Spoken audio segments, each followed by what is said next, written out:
Every Ford dealership is loaded with 2024 models, even though we're in 2025, and these things are overpriced. $100,000 pickup trucks, $100,000 Broncos, $40,000 Mavericks. I thought the Ford Maverick was supposed to be $25,000 or $20 grand. By the time they hit the lot, most of the time I see them over $40 grand, and even if you do get a base model, the dealership's probably going to try to add market adjustments, addendum stickers, especially during 23, 22. They were so big on those market adjustments, and some stupid dealerships till this day are not discounting enough. They're not really giving any deals. They're also doing market adjustments and addendum stickers still, but there are dealerships that are discounting. So just keep that in mind. Ford itself had better sales in 2024 compared to 2023, but it wasn't a huge increase, but it still wasn't an increase from prior to 2020. So sales are still down overall. And here's the deal, because prices got increased so much, you would think they're doing so great, but then you look at their stock and I'm like, wow, go to the 1 year, go to the 5 year, go to the 10 year. It doesn't look so pretty. And I think it shows, even if the dealership sells the vehicle,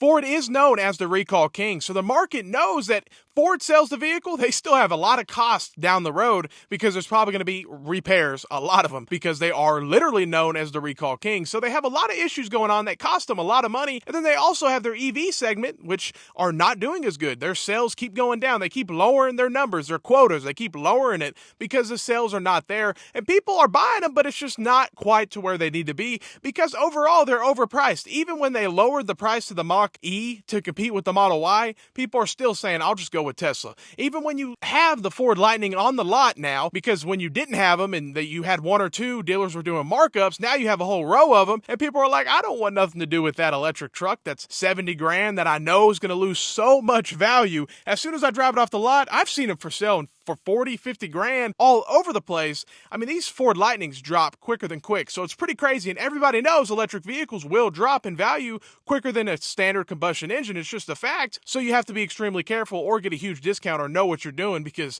you can lose a whole lot of money. But Ford keeps building them, and they're losing billions of dollars a year in their EV segment as a corporation, but they're going to keep doing it. And Ford's CEO is not necessarily the brightest guy. He was driving around in a competitor's EV, and he said how good it was. I'm like, you're a CEO of Ford, you probably shouldn't be doing that, but he did anyways. So it's quite interesting what Ford is as a company, but also they just had the NADA, and all I was hearing about is how Ford and this whole data company partnered up with. Yeah, they get a whole lot of your data and they make money off selling it or whatever they do to increase their sales, and it's like, wow, come on with this stuff. I mean, you buy a new car, then you have to worry about them knowing your location, all this crazy stuff. They know everything. Microphone in the car. I mean, who knows? This stuff's pretty crazy.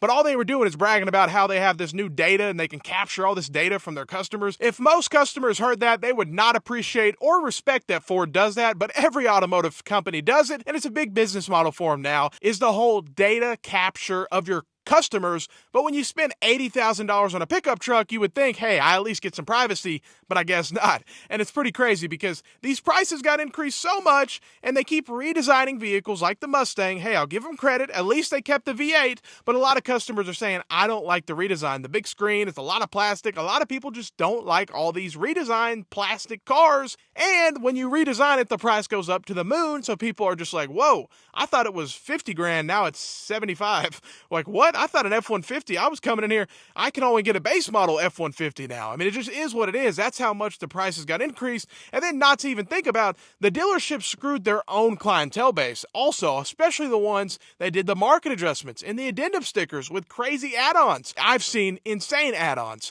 But think about it. They sold a car in 2022 with a $10,000 markup and $5,000 in add-ons and all this crazy stuff. The customer paid an additional $15,000 that they shouldn't have even paid. Think about it. So now if they do go to sell that vehicle, they're probably going to be upside down even more than they already are. And being upside down is an issue even if a customer doesn't pay a markup. It happens all the time because most people don't put the proper down payment. So upside down is becoming a huge issue for these dealerships, and they simply can't get lending to get people approved for $80,000 F-150s because it's not your clientele base. That's the big issue. Ford lost their clientele base by getting so greedy, by increasing the price, and I completely see that Ford's saw their dealerships doing markups, and they said, oh, we got to do it. And that's where Ford always talks about, oh, we're not doing markups. I'm going to get onto my dealers. At least the CEO, Jim Farley, I'm going to get onto my dealers. They're not going to do markups. We're going to do what we can to stop this from happening. It's all talk. I don't see any of that happening. I go to dealerships. Ford normally has markups on their Raptors every time, it seems like. Not every dealer, but most do. And it's like, come on, man. I thought Jim Farley said it wasn't going to happen. And so Ford just kept raising the price from 2020, and they said, oh, our dealers can't do markups anymore. Well,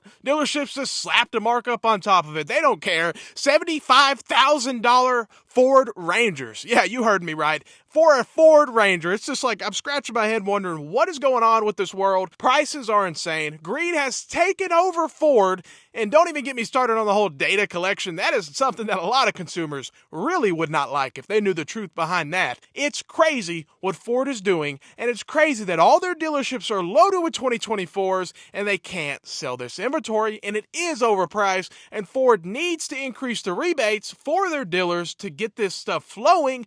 But then guess what?